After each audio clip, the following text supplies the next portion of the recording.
morning everyone. Today we will talk about the how to diagnose the diabetes. Okay. तो diabetes एक metabolic disease है। Basically जब diabetes को आप test करेंगे फर्स्ट ऑफ ऑल, तो जनरली क्या होता है कि हम शुगर चेक करवाने जाते हैं, तो कभी फास्टिंग में किसी की 120 मिल गई, किसी दिन 110 मिल गई, किसी दिन कुछ 40 मिल गई। सो वी आर कन्फ्यूज़ कि शुगर है या नहीं है। ठीक है। तो जब भी आप डायबिटीज़ की जांच कराएंगे तो सबसे पहले जो टेस्ट है दैट इज़ यूरिन शुगर। बहुत सिंपल जांच है, बहुत कम पैसों में हो जाती है। तो उसमें भी अगर स्ट्रिप्स होती हैं तो स्ट्रिप्स में अगर वो टेस्ट करेंगे तो blue, green, yellow, orange, red. तो अगर आपकी यूरिन में नील शुगर है then it will be the blue color of the strip. If 0.5% है it will be the green, 1% है it will be the yellow, 1.5% है it will be the orange, और अगर 2% है it will be the red. तो ये जांच बहुत पहले होती थी, आजकल कोई नहीं कराता। ठीक है। अभी क्या है, सिंपल जाके हम ब्लड ग्लूकोज करा लेंगे। तो जब भी हम ब्लड ग्लूकोज कराते हैं तो पहली चीज़ जो हमें रखनी है ध्यान में, वो ये है कि आपकी जो फास्टिंग है ना, वो 8 आवर्स की फास्टिंग होनी चाहिए। ठीक है। दूसरी चीज़, जो फास्टिंग के बाद जब आप शुगर चेक करेंगे या घर में कर रहे हैं, तो जब आप पंच करते हैं फिंगर में ब्लड निकालने के लिए, तो that should be clean, sterile one. मतलब अच्छे से साबुन से हाथ धोइए, पोंछिए, उसके बाद आप पंच करिए ब्लड निकालने के लिए। ठीक है। उसमें फास्टिंग, रैंडम और पोस्टप्रांडियल। ठीक है। तो अभी भी डाउट है कि मुझे किसी की, आपको कोई पहली बार आपके पास जांच कराने के लिए आया कि मेरे को शुगर है या नहीं, एंड यू आर सस्पेक्टिंग कि इस व्यक्ति को शुगर है, तो आप एक टेस्ट है, उस टेस्ट का नाम है OGTT। ओके। बहुत सिंपल टेस्ट है, ब्लड शुगर ही करनी है, लेकिन उसका एक प्रॉपर तरीका है। OGTT, oral glucose tolerance test. Basically उसमें क्या करेंगे, पेशेंट 12 घंटे की फास्टिंग करेगा। मतलब पेशेंट को बोलना है आप कल 8 बजे खाना खाना, रात का डिनर करना, और सुबह 9 बजे वो आपके क्लिनिक में आएगा फास्टिंग में।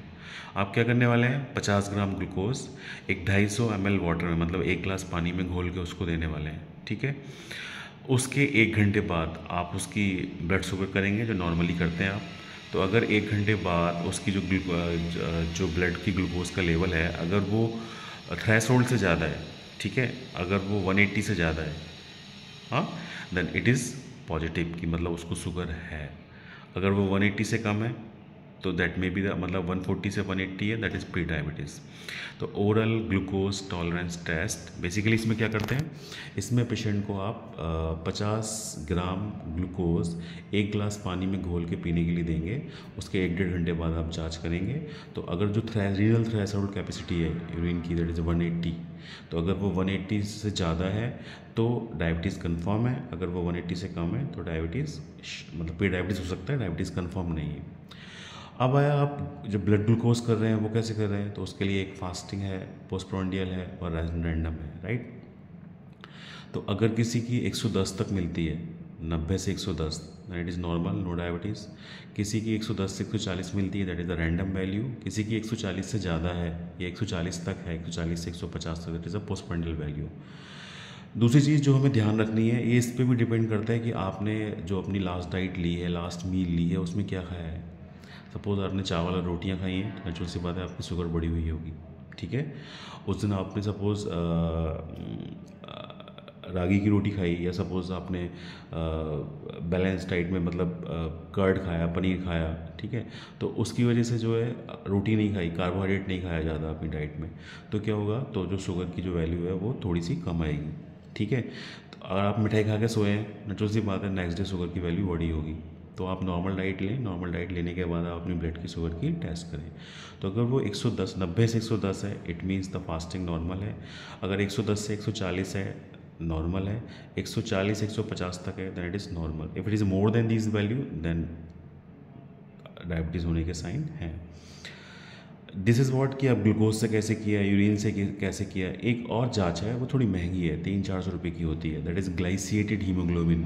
ग्लाइसिएटेड हीमोग्लोबिन, तो बेसिकली ग्लाइसिएटेड हीमोग्लोबिन क्या है, हीमोग्लोबिन के साथ जो ग्लूकोज का कॉम्बिनेशन है, chemically combination of the glucose with haemoglobin, that is glycated haemoglobin. Basically इसमें क्या होता है कि आपकी बॉडी में हीमोग्लोबिन ही घूम रहा है, तो जो एक्सेस शुगर है वो हीमोग्लोबिन के साथ कंबाइंड हो जाएगा, केमिकली कॉम्बिनेशन हो जाएगा और वो आपकी बॉडी में घूमेगा। तो जो ग्लाइसेटेड हीमोग्लोबिन है, क्योंकि हीमोग्लोबिन किसके अंदर है, आरबीसी के अंदर, और आरबीसी की जो सेल्फ लाइफ है वो कितनी होती है, 3 महीने। तो जो ग्लाइसेटेड हीमोग्लोबिन है वो आपको अप्रोक्सीमेटली 3 मंथ का एवरेज देता है कि अगर सपोज आज आपने कराया और आपका 6.5 आया ग्लाइसेटेड हीमोग्लोबिन, तो मतलब ये जो 3 मंथ के लिए जो वैल्यू है वो 6.5 ऑन द एवरेज है, ऑन द एवरेज, ठीक है। तो ग्लाइसेटेड हीमोग्लोबिन जो हीमोग्लोबिन के साथ ग्लूकोज मिलके आपकी बॉडी में सर्कुलेट कर रहा है, दैट इज़ अ ग्लाइसेटेड हीमोग्लोबिन, और उसकी वैल्यू जो है वो 3 महीने के लिए ऑन एवरेज निकाली जाती है। तो आपने 3 महीने में एक बार कराना है, 350-400 रुपये की जांच होगी। और बेसिकली इसमें क्या है कि अगर ग्लाइसेटेड हीमोग्लोबिन की वैल्यू 6.5 या 6.5 से ज़्यादा आती है, it means you are diabetes. अगर ग्लाइसेटेड हीमोग्लोबिन की वैल्यू 6.4 आती है, it means you are pre diabetes, you need to take precautions. अगर वो 5.7 है तो मतलब आपको डायबिटीज़ नहीं है, राइट। तो ग्लाइसिएटेड हीमोग्लोबिन मतलब हीमोग्लोबिन पे ग्लूकोज मिलके जो आपके ब्लड में घूम रहा है, दैट इज़ ग्लाइसिएटेड हीमोग्लोबिन। और इसकी जांच की जो 6.4 है मतलब प्री डायबिटीज़ है, 6.5 है मतलब डायबिटीज़ कन्फर्म है। तो जैसे OGTT कराने में कोई शक आ रहा है या फिर मतलब ठीक ठाक पैसे नहीं है उसके पास, तो OGTT करा दिया, कोई दिक्कत नहीं है। लेकिन अगर वो 300-400 रुपये खर्च करने के लिए तैयार है तो आप ग्लाइसेटेड हीमोग्लोबिन कराइए। और ग्लाइसेटेड हीमोग्लोबिन में अगर उसकी वैल्यू 6.5 से ज़्यादा है, it means diabetes confirm, okay. और अगर वो 6.4 है, इट मीन्स वो प्री डायबिटीज़ है, that need to take precautions in the diet, exercise etcetera. तो this is what how to diagnose the diabetes by means of investigations. Thank you.